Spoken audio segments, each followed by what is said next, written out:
The elevator's polished steel doors slid open with a whisper, revealing the 42nd floor of the Manhattan Tower that housed Marcus Kane's corporate empire.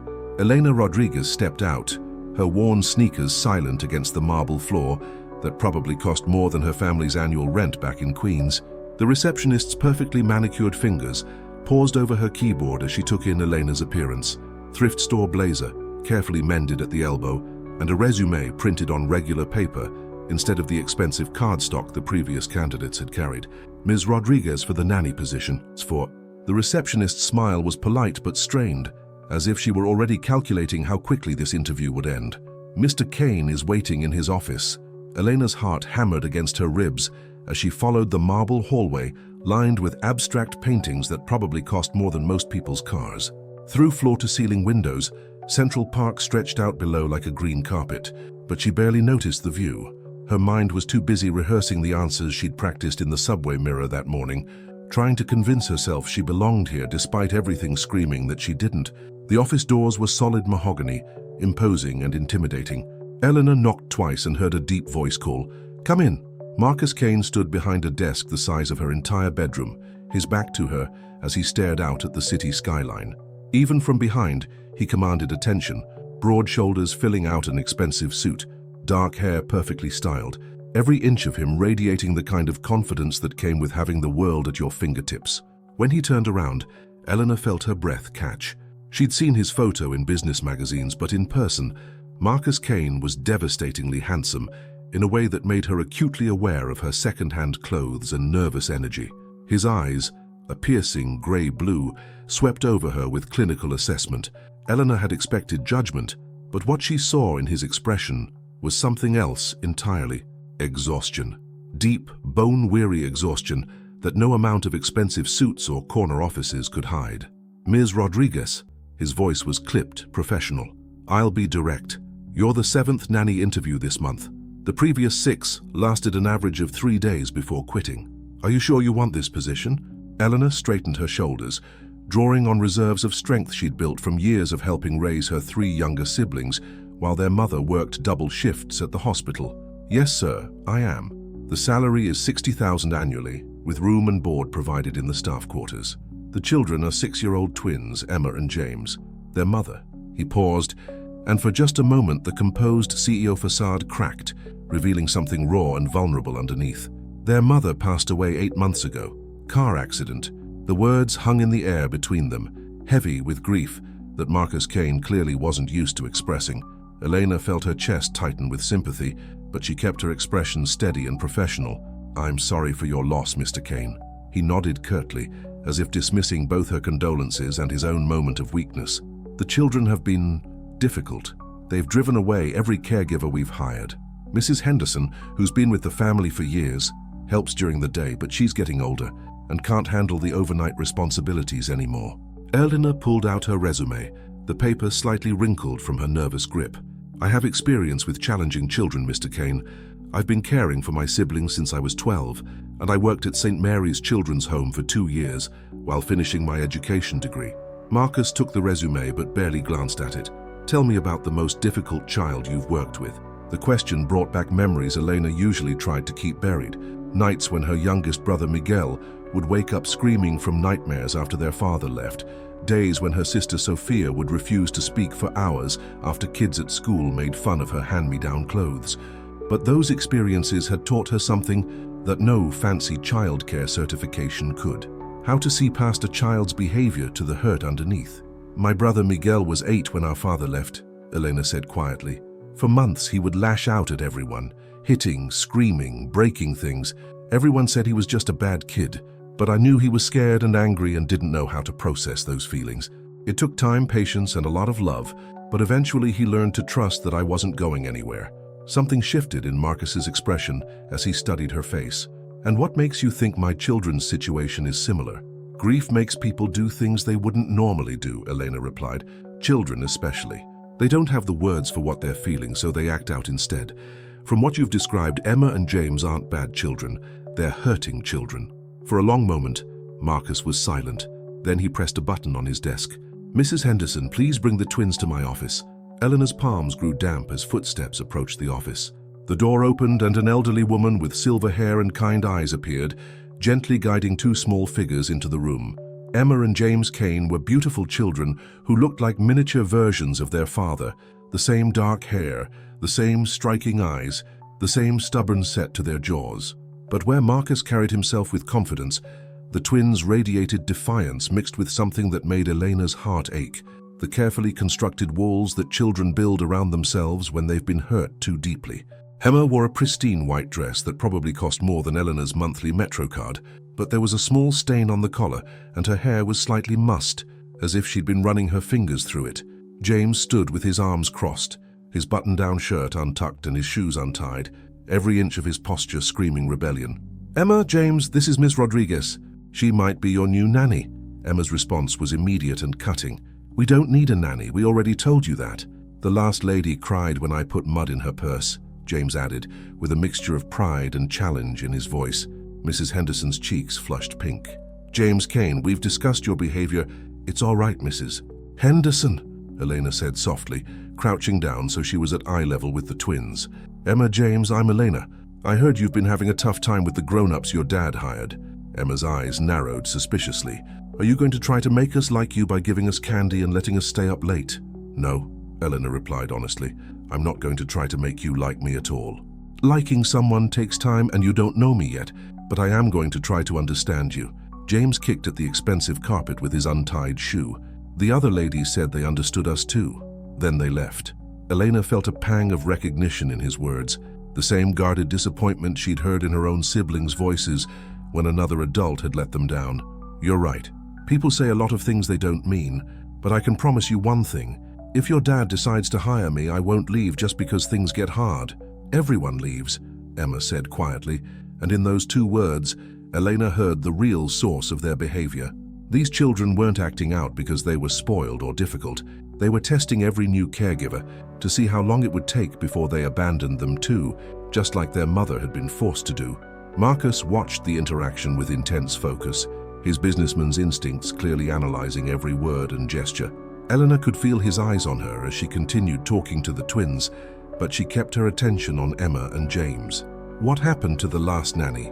Elena asked. Emma and James exchanged a look, a silent communication that only twins could share. "We put salt in her coffee instead of sugar," James admitted, "and fake spiders in her bed," Emma added. "And we told her the house was haunted and made scary noises at night." Eleanor nodded seriously, as if they'd just told her about the weather. "That sounds like a lot of work. You must have been really upset to go to all that trouble." The twins looked surprised by her matter-of-fact response. They'd clearly been expecting shock, anger, or the kind of exasperated lecturing they'd received from the other candidates. "We weren't upset," Emma said, but her voice lacked conviction. "Okay," Eleanor replied simply. "Well, if your dad does hire me, maybe you can show me some of your favorite hiding spots for the fake spiders. I bet you have some really creative ones." For just a moment, she saw James's mouth twitch like he was fighting a smile, but he quickly forced his expression back to neutral. Marcus cleared his throat. "Mrs. Henderson, could you take the children to the playroom? Ms. Rodriguez and I need to finish our discussion."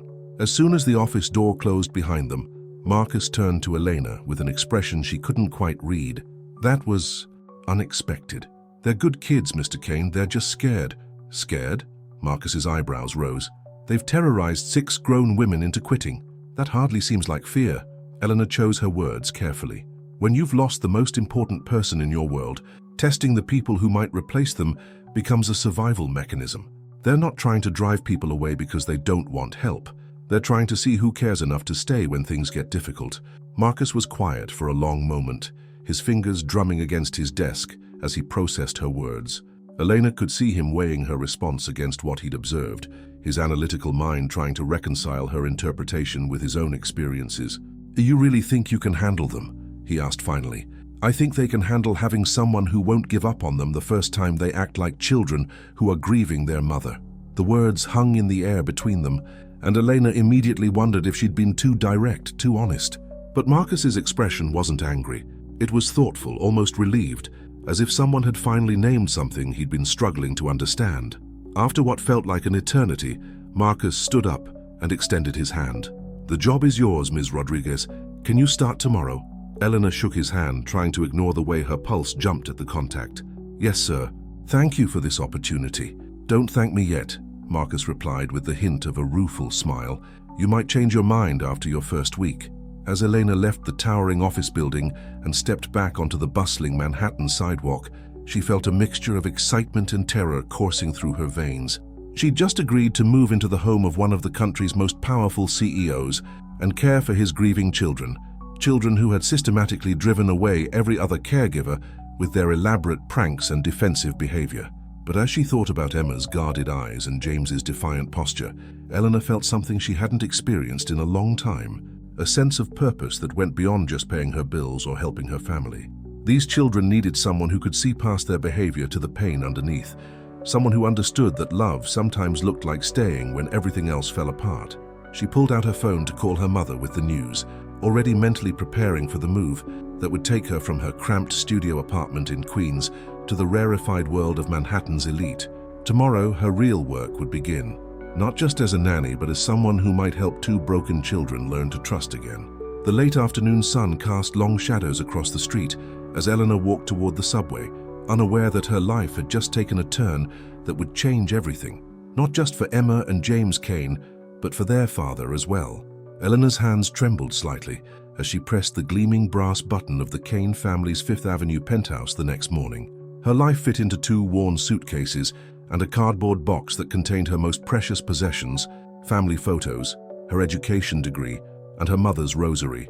Standing in the marble-floored lobby with its crystal chandelier and doorman, who probably earned more than she had in her previous job, Eleanor felt like an actress who'd wandered onto the wrong movie set. The elevator ride to the penthouse felt endless.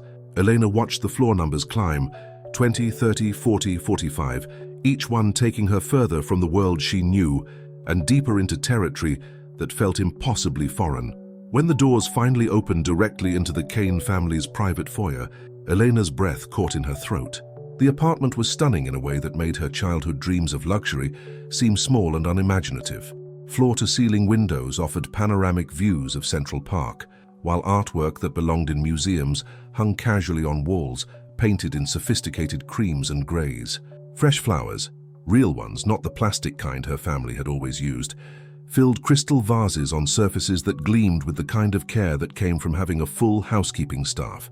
But despite all the beauty and obvious wealth, something felt hollow about the space. It was perfect but not warm, expensive but not welcoming.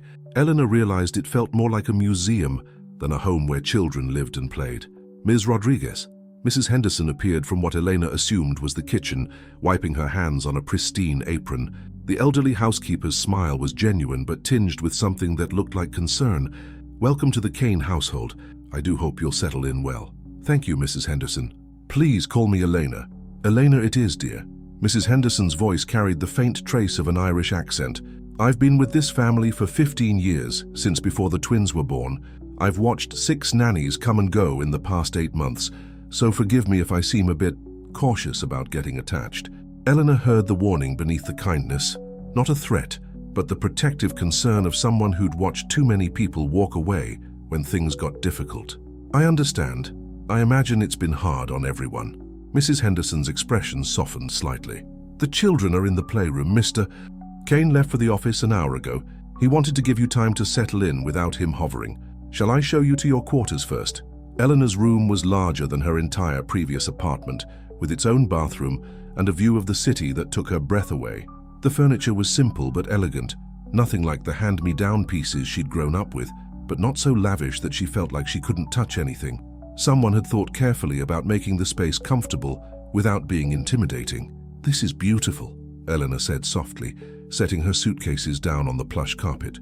"Mrs. Kane decorated this room herself, back when—" Mrs. Henderson's voice trailed off and Eleanor understood. "Back when Marcus's wife was alive, when they thought they'd have live-in help for normal reasons instead of desperate ones. She had lovely taste. That she did. She was very good to everyone who worked here. Always remembered birthdays, asked about our families. The children have her kindness, underneath all that hurt they're carrying." Mrs. Henderson led Eleanor through the apartment, pointing out practical details, where to find towels, how to work the complicated coffee machine, which rooms were off limits. But Eleanor found herself studying the family photos scattered throughout the space instead of focusing on the tour. In every picture, Marcus looked different than he had in his office, relaxed, genuinely happy, with laugh lines around his eyes and his arm around a beautiful woman with dark hair and a warm smile. The children looked different too, younger, obviously, but also lighter somehow, as if grief hadn't yet taught them to guard their emotions so carefully. "That's Mrs. Sarah," Mrs. Henderson said, noticing Elena's attention. Taken about a year before the accident, they were planning a family trip to Europe that summer. Elena's heart ached for the family that had been torn apart so suddenly. No wonder Emma and James were struggling. Their entire world had been shattered in an instant. "Where are the twins now?" Elena asked. Mrs. Henderson glanced at her watch. "They should be finishing breakfast. Fair warning, they've been asking about you all morning. I suspect they have something planned." The playroom was a child's paradise, built-in bookshelves filled with every imaginable story, art supplies organized in rainbow-colored containers, and toys that most children only saw in store windows. But Emma and James sat at a small table in the center of the room, their breakfast barely touched, whispering to each other with the intense concentration of generals planning a battle strategy. They looked up when Elena entered, their expressions immediately shifting to the careful neutrality she was beginning to recognize as their default setting with new adults. "Good morning," Elena said cheerfully. "How did everyone sleep?" "Fine," Emma replied curtly, but Elena noticed the dark circles under her eyes that suggested otherwise. James said nothing, just stared at Elena with the kind of direct, unblinking gaze that usually made adults uncomfortable. Eleanor had seen this behavior in her brother Miguel, the testing stare designed to see if she would look away first or get flustered by his intensity. Instead, Eleanor pulled up a child-sized chair and sat down across from them, meeting James's stare with calm patience. "So what's the plan for today? Do you have school?" "It's Saturday," Emma said, as if Elena were particularly dim for not knowing this. "And we don't have school anymore anyway. Daddy hired tutors who come to the apartment because we got in trouble at our old school." "What kind of trouble?" Elena asked, genuinely curious rather than judgmental. The twins exchanged another one of their silent communications before Emma answered. "James put glue in Jennifer Morrison's hair because she said our mummy was never coming back. And Emma told our teacher that her perfume smelled like dead fish," James added, speaking for the first time that morning. Elena nodded seriously, as if violent hair gluing and perfume insulting were perfectly reasonable responses to insensitive comments and overwhelming grief. "That sounds like you were both very angry." "We weren't angry," Emma insisted, but her voice lacked conviction. "We just didn't like them." "Okay," Elena said simply. She was learning that arguing with their denials only made them dig in deeper. "What do you usually do on Saturdays?" "Whatever we want," James said with a hint of defiance. "The other nannies tried to make us do stupid activities like crafts and educational games. We made them regret it." Elena suppressed a smile at his obvious pride in their past victories. "What kind of things do you actually want to do?" The question seemed to catch them off guard. They'd clearly been prepared for her to start making demands or trying to win them over with artificial enthusiasm, not genuinely asking for their preferences. "We like to build forts," Emma said cautiously, as if she were revealing state secrets. "And we like to explore the building," James added. "There are lots of places to hide. Fort building and exploring sound pretty great to me. Should we start with the fort?" For the next 2 hours, Elena found herself crawling under tables, draping blankets over chairs, and helping construct what Emma proudly declared was the best fort in Manhattan. The twins' initial suspicion gradually gave way to cautious engagement, as Elena proved she was genuinely interested in their architectural vision rather than trying to take over or turn their play into a lesson. "The other nannies always wanted to make everything educational," Emma confided, as they adjusted a blanket wall. They'd say stuff like, "Now let's practice our math by counting the pillows," or "What colors do you see in this fabric?" It was annoying. "Sometimes playing is just playing," Elena agreed. "Not everything has to be a lesson." James poked his head out from behind a couch cushion. "Do you have kids?" "No, but I helped take care of my younger brothers and sister when I was growing up. My mum worked a lot, so I was in charge after school." "Did they die too?" Emma asked with the brutal directness that only children possessed. Elena's chest tightened at the casual way Emma spoke about death, as if it were now a normal part of her vocabulary. "No, sweetie, they're all grown up now. But I know what it's like to worry about the people you love." "We don't worry," James said quickly.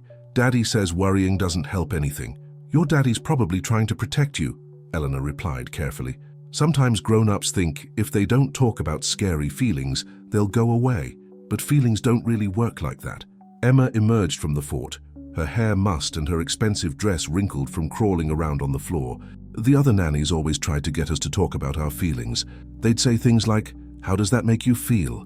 in this weird, fake nice voice." "That does sound annoying," Elena agreed. "Feelings are private things. You get to decide when and how to share them. If this part of their conversation is touching your heart, tell me from which part of the world you're following this story." The afternoon passed more smoothly than Elena had dared to hope. The twins showed her their secret hiding spots throughout the penthouse, a walk-in closet behind Mr. Kane's office where they could hear business calls, a window seat in Emma's room that had the perfect view of the street below, and a storage room near the kitchen where they'd once successfully hidden from a tutor for 3 hours. With each shared secret, Eleanor felt them testing her trustworthiness in small ways. When James accidentally knocked over a vase while showing off his hiding skills, he immediately tensed, clearly expecting anger or threats to tell his father. Instead, Elena calmly helped him clean up the pieces and reassured him that accidents happened. "You're not going to tell Daddy?" Emma asked, watching Eleanor wrap the broken ceramic in paper towels. "Why would I? It was an accident. Besides, your dad has much more important things to worry about than a broken vase." As evening approached, Elena found herself dreading Marcus's return from the office. All day, she'd been operating in a bubble where only she and the children existed, where she could focus entirely on earning their trust without the complicating presence of their father. But now, as Mrs. Henderson began preparing dinner, and the twins grew quieter in anticipation of their father's arrival, Elena realized that navigating the dynamics between Marcus and his children might be even more challenging than winning over Emma and James themselves. Marcus Kane swept into the penthouse at exactly 6:30, his expensive suit slightly rumpled, and his expression carrying the weight of whatever battles he'd fought in corporate boardrooms that day. Eleanor watched him transform the moment he saw his children, his shoulders straightening, his face arranging itself into a careful mask of controlled authority, tinged with affection. "How was everyone's day?" he asked, crouching down to accept the perfunctory hugs Emma and James offered. "Fine," Emma replied automatically. "Good," James added with equal enthusiasm. Elena recognized the polite distance in their interaction, not hostility, exactly, but the careful formality of people who loved each other but had forgotten how to be natural together. "We built a really impressive fort," Elena offered when the silence stretched too long, "and James gave me a complete architectural tour of the apartment's best hiding spots." Marcus's eyes flicked to Elena with something that might have been gratitude before returning to his children.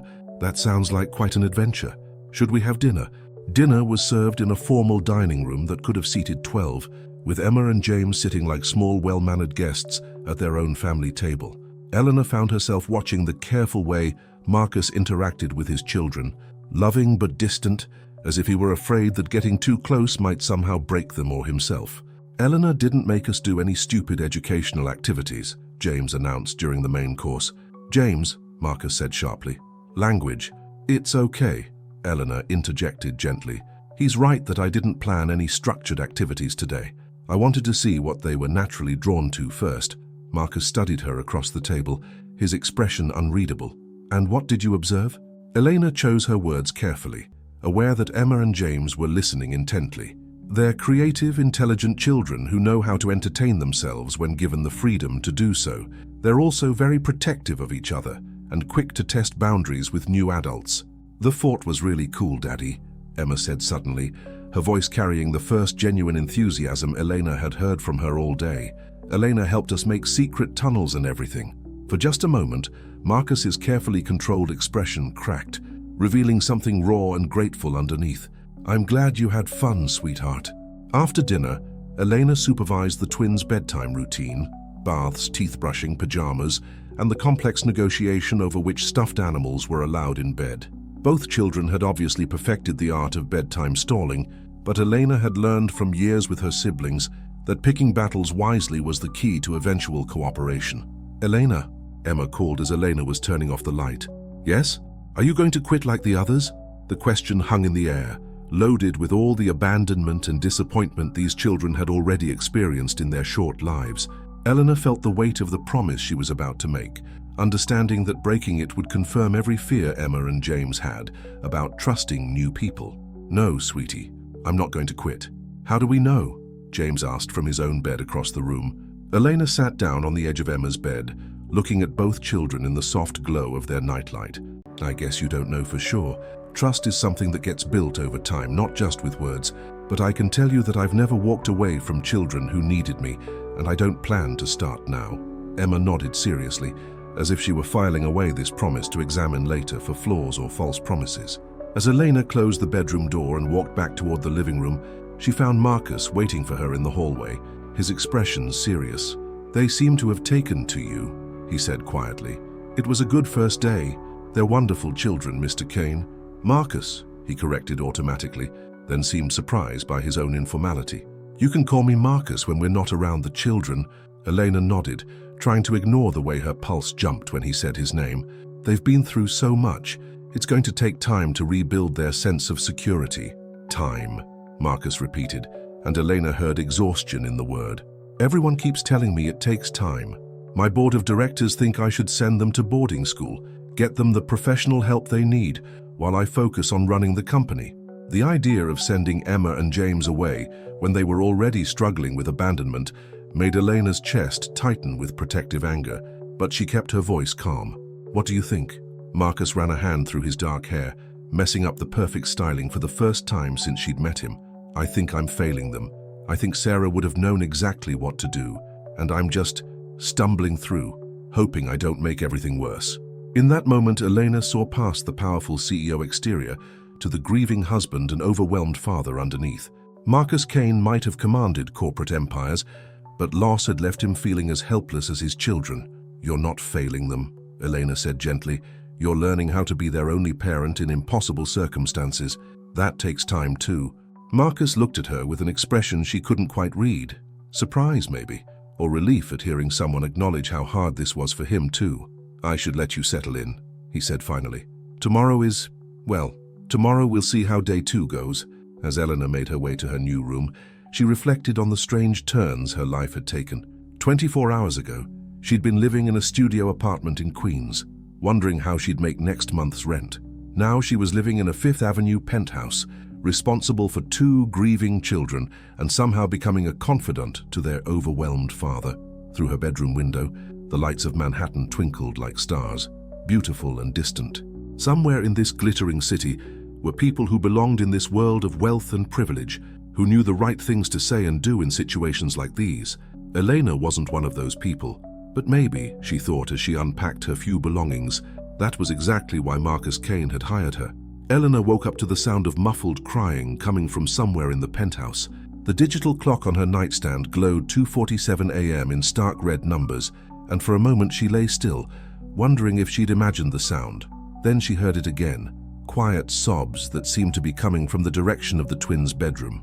Slipping out of bed, Elena padded barefoot down the hallway, her heart racing with concern.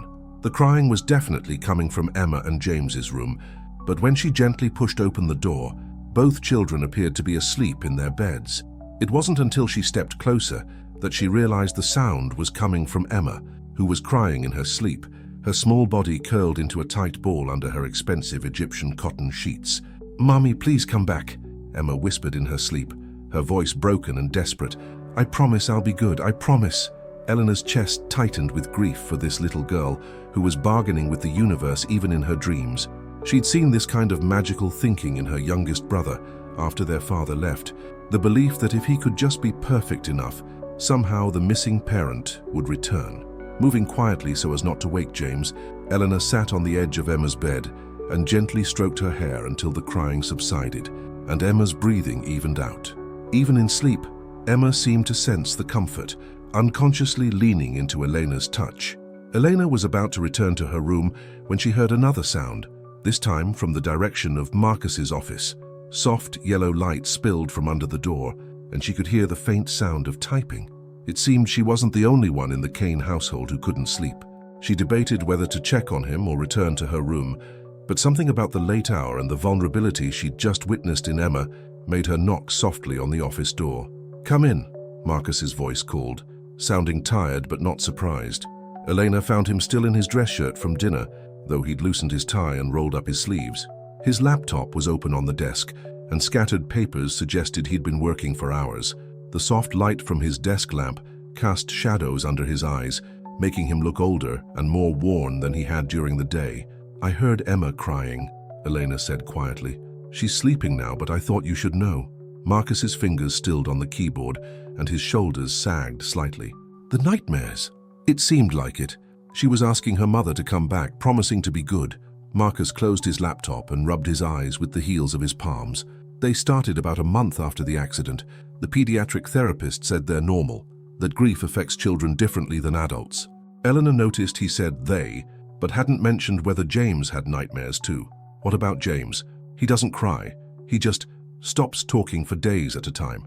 Sometimes I find him sitting in Sarah's closet, surrounded by her clothes. Marcus's voice cracked slightly on his wife's name. I don't know which is worse, Emma's tears or James's silence.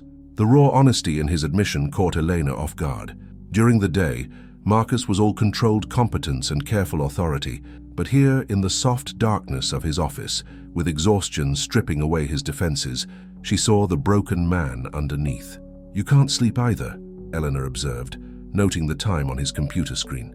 Marcus gave a bitter laugh. Sleep is complicated these days. I keep thinking if I work hard enough, if I can just get the business running smoothly, maybe I'll have figured out how to help them by the time I'm done. But there's always more work, and they're still, he gestured helplessly, still grieving, Elena finished gently, just like you are. Marcus looked up at her sharply, as if she'd said something unexpected. I don't have the luxury of grieving. I have a company to run and 2 children who need stability. Elena recognized the dangerous thinking pattern. She'd seen it in her mother after their father left, the belief that parents weren't allowed to fall apart, even when their world had been shattered. Grieving isn't a luxury, Marcus, it's necessary, and trying to skip it doesn't make you stronger. It just makes you run on empty until you crash. I can't crash, Marcus said firmly. Too many people depend on me. What good are you to anyone if you're running yourself into the ground? Elena challenged, then immediately worried she'd overstepped. But Marcus didn't look angry. He looked surprised, as if no one had questioned his self-destructive coping strategies in a long time. Sarah used to say something similar, he admitted quietly. She'd find me working late and drag me to bed, telling me that the company wouldn't collapse if I got 8 hours of sleep. The mention of his wife hung between them, heavy with longing and loss. Elena could see how much it cost him to speak her name, but also how desperately he needed to remember that someone had once cared about his well-being. She sounds like she was wise. She was. She was everything I'm not. Patient, intuitive, emotionally intelligent. She knew how to talk to the children about difficult things without scaring them. I don't know how to be what they need. Eleanor heard the self-doubt and fear underlying his words. The terror of a man who'd built his life on being competent and in control, now facing challenges that couldn't be solved with business strategies or financial resources. You don't have to be what Sarah was, Eleanor said gently. You just have to be their father. That's enough. Marcus stared at her for a long moment, his grey eyes searching her face as if trying to determine whether she actually believed what she was saying or was just offering empty comfort. Is it? He asked quietly. Because most days, I feel like I'm failing them spectacularly. You hired me, Elena pointed out.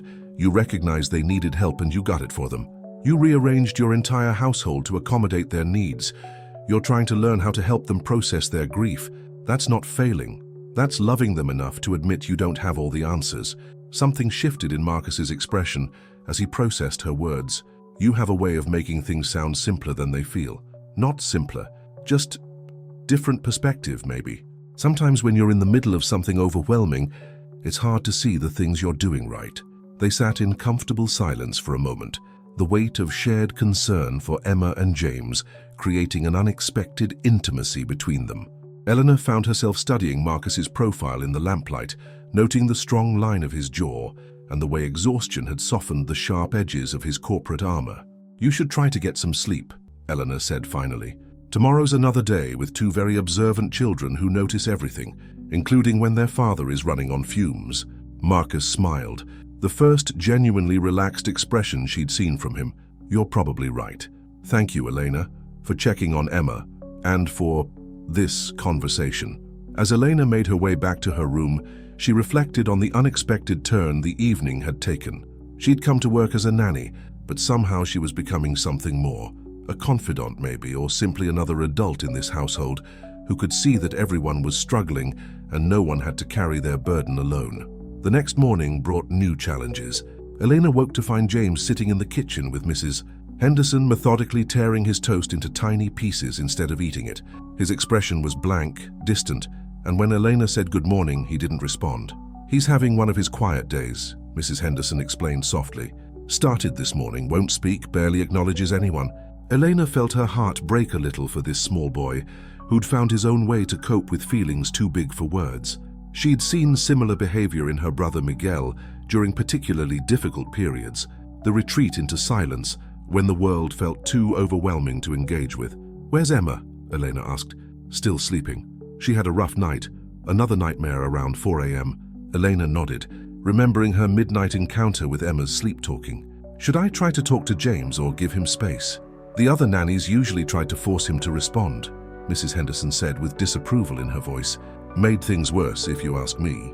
Elena approached James carefully, pulling up a chair next to his, but not demanding his attention. Instead, she poured herself a cup of coffee and sat quietly, occasionally commenting on neutral things. The weather outside, the interesting pattern the torn toast was making on his plate, the way the morning light was hitting the windows. She didn't ask questions or try to draw him out, just maintained a gentle, non-threatening presence that let him know he wasn't alone while respecting his need for silence. After about 20 minutes, James looked up at her with those striking grey eyes that were so much like his father's. "The other ladies always asked me what was wrong," he said quietly, his voice rusty from disuse. "Nothing's wrong with needing quiet sometimes," Elena replied simply. "Everyone processes things differently." James nodded and went back to his toast destruction, but Elena noticed his shoulders had relaxed slightly, as if her acceptance of his silence had lifted some invisible pressure. When Emma finally emerged from her bedroom, she was obviously still shaken from her nightmares.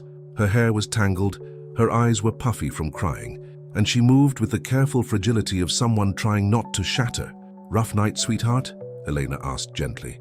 Emma nodded but didn't elaborate. Instead, she climbed into the chair next to James and began helping him tear up his toast, a silent show of twin solidarity that made Elena's chest tight with emotion.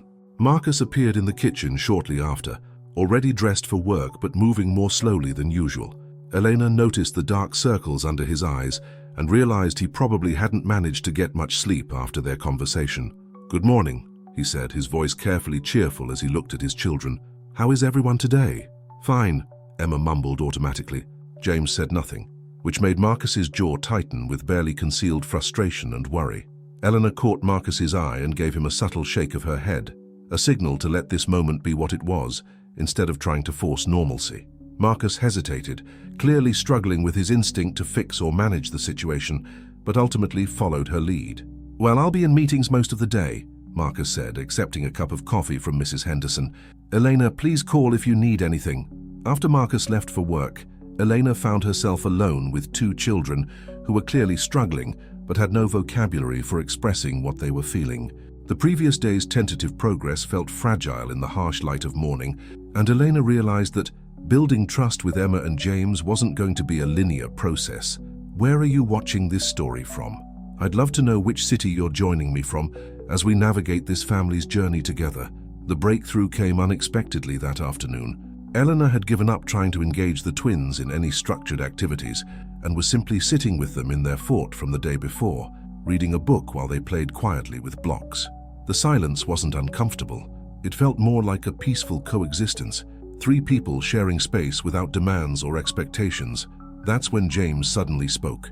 "Eleanor, do you think Mommy can see us from heaven?" The question hung in the air, loaded with all the theological complexity and emotional weight that comes with a 6-year-old trying to understand death and permanence. "I think," Elena said carefully, "that your mommy's love for you is so strong that it doesn't just disappear. Whether that means she can see you or just that the love stays with you always, I don't know for sure. What do you think?" Emma looked up from her blocks, her eyes bright with tears. "Daddy says she's watching over us. But if she's watching, why doesn't she help when I have bad dreams?" Eleanor felt the weight of the question, the impossible task of explaining to a child why love isn't enough to prevent suffering, why good people die, why the universe sometimes feels cruel and random. Maybe, Eleanor said slowly, maybe helping doesn't always look like taking away the scary things. Maybe sometimes helping looks like making sure you're not alone when scary things happen. James considered this seriously. Like how you came to check on Emma last night. Eleanor blinked in surprise. You were awake? I always wake up when Emma has nightmares, but I pretend to be asleep because I don't know what to do. Emma turned to stare at her brother, clearly not realizing he'd been aware of her struggles. You hear me crying? James nodded. I want to help, but I don't know how. In that moment, Elena saw an opportunity to help these children understand that they didn't have to carry their grief alone, that supporting each other didn't require having all the answers. James, sometimes just knowing someone cares is the most helpful thing of all. You don't have to fix Emma's nightmares to help her feel less alone. Really? James asked. Really? And Emma, James might not always know what to say, but that doesn't mean he doesn't care about you. The twins looked at each other with new understanding, and Elena realized she'd just witnessed something important, the beginning of their recognition that grief was something they could share, instead of something they had to endure in isolation. That evening at dinner, the atmosphere felt different. Emma and James were still subdued, but there was a new awareness between them, a subtle shift in how they interacted. When Emma reached for the salt, James handed it to her without being asked. When James dropped his napkin, Emma picked it up for him. Small gestures, but they spoke to a renewed connection that grief had temporarily severed. Marcus noticed the change too. Elena caught him watching his children with something that looked like cautious hope, as if he were afraid to believe that things might actually be getting better. After the twins went to bed, Marcus found Elena in the living room, where she was grading some papers from her previous tutoring job. They seemed different tonight, Marcus said, settling into the chair across from her. They had a good conversation this afternoon about missing their mother. I think they realized they don't have to grieve alone. Marcus was quiet for a long moment. Sarah always said they were each other's best friends. I'd forgotten that grief might have made them forget it too. Children are remarkably resilient when they feel safe and supported. Emma and James just needed to remember that they still have each other. And they needed someone who could help them remember, Marcus added, looking at Eleanor with an expression that made her pulse quicken. I don't know how to thank you for what you're doing for them. You don't need to thank me, Eleanor said softly. This is what I'm here for. But even as she said it, Elena realized that what she was feeling for this family was extending far beyond professional obligation. Watching Marcus struggle with single parenthood, seeing him love his children so deeply while feeling so lost about how to help them, was awakening protective instincts in her that felt dangerously personal. As she prepared for bed that night, Elena reflected on how much had changed in just 3 days. She'd arrived as an employee, but somehow she was becoming something more integral to this family's healing process, and despite the complications that might bring, she couldn't bring herself to regret the growing emotional investment she felt in all 3 members of the Kane family. The crisis came on a Thursday morning, 3 weeks after Eleanor had started working for the Kane family. She woke to the sound of shouting coming from the kitchen, not the playful noise of children, but the sharp, desperate crying that meant something was seriously wrong. Eleanor threw on her robe and rushed toward the commotion, her heart pounding. She found Emma standing in the middle of the kitchen, tears streaming down her face, while James sat at the breakfast table with his arms crossed, his expression set in stubborn defiance. Mrs. Henderson stood between them, looking frazzled and helpless. What happened? Eleanor asked, immediately moving to Emma's side. James said Mommy isn't coming back ever, and that I'm stupid for thinking she might, Emma sobbed. And then he threw his cereal bowl and milk went everywhere. Eleanor looked at the shattered ceramic scattered across the marble floor, then at James, whose defiant expression was starting to crack around the edges. She recognized this pattern, grief and frustration building up until it exploded in the safest available space. James, is that what you said? Elena asked, keeping her voice calm and non-accusatory. James's lower lip trembled, but he lifted his chin stubbornly. She keeps talking about when Mommy comes home, like she's just at the store or something. Someone has to tell her the truth. And the bowl? I didn't mean to throw it hard, I was just angry. Elena could see the pain underneath James's anger, the way grief sometimes transformed into rage when it became too overwhelming to bear. She'd seen the same pattern in her brother Miguel, who'd broken 3 of their mother's favorite mugs during his worst period, after their father left. Emma, sweetie, can you go sit in the living room for a minute while I talk to James? Mrs. Henderson, could you help her get cleaned up? After Emma left, still sniffling, Eleanor sat down across from James at the table. The kitchen suddenly felt very quiet, with only the soft sound of Mrs. Henderson sweeping up ceramic pieces in the background. "That was a pretty big feeling that made you throw the bowl," Elena said gently. James nodded, his defiance crumbling as tears started to fill his eyes. "I miss Mommy too, but Emma keeps saying things like, 'When Mommy gets home, she'll read us this story,' or 'Mommy will be so proud when she sees our art project.' It makes me feel crazy inside." Elena felt her heart break for this little boy, who was trying to be strong and realistic, while his twin sister clung to magical thinking as a coping mechanism. Both responses were normal for grieving children, but they were pulling the twins in opposite directions instead of helping them support each other. "It sounds like you were trying to protect Emma from getting more hurt later, but the way you said it hurt her feelings right now. I don't know how to talk about it without making everything worse," James whispered. Eleanor reached across the table and took his small hand in hers. "James, you don't have to be the grown-up here. You don't have to fix Emma's feelings or make sure she understands everything perfectly. That's a job for adults. But Daddy's always working, and you can't be here all the time. And Emma doesn't understand that dead means forever." The weight of responsibility this 6-year-old was carrying made Elena's chest ache. James was trying to parent his sister through grief while processing his own devastating loss, and the burden was clearly too much for his small shoulders. "How about we call your dad and ask him to come home early today? I think all three of us, you, me, and Emma, need to have a family meeting about some big feelings." For the first time since Elena had found him in the kitchen, James looked relieved. "Can we do that? Even though Daddy has important meetings? Your feelings are more important than any meeting," Elena said firmly. "Let's go talk to Emma, and then we'll call your dad together." Elena found Emma curled up on the living room sofa, still crying quietly. Her expensive pajamas were stained with milk and tears, and she looked impossibly small and fragile in the vast space of the penthouse living room. "Emma, can I sit with you?" Eleanor asked softly. Emma nodded and immediately climbed into Eleanor's lap, seeking the comfort that only physical closeness could provide. Elena wrapped her arms around the little girl and let her cry for a few minutes before speaking. "James is really sorry he hurt your feelings. He was having big, scary feelings about missing your mommy, and sometimes big feelings come out in ways that hurt other people." "But I know Mommy isn't really coming home," Emma whispered against Elena's shoulder. I like to pretend sometimes that she might. It makes me feel better." Elena felt tears prick her own eyes at Emma's devastating honesty. This child understood the reality of death better than anyone had given her credit for, but she was using fantasy as a survival mechanism, a completely normal and healthy response that James had interpreted as denial. "There's nothing wrong with pretending sometimes, sweetheart. And there's nothing wrong with James needing to talk about real things sometimes.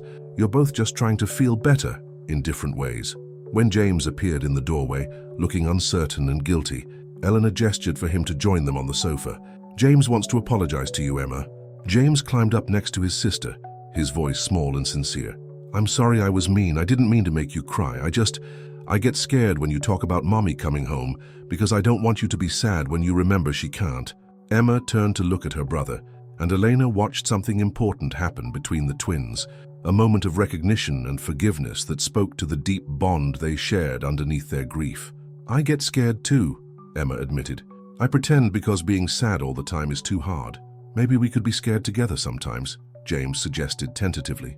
Eleanor felt a lump form in her throat as she watched these two children find their way back to each other through honesty and vulnerability.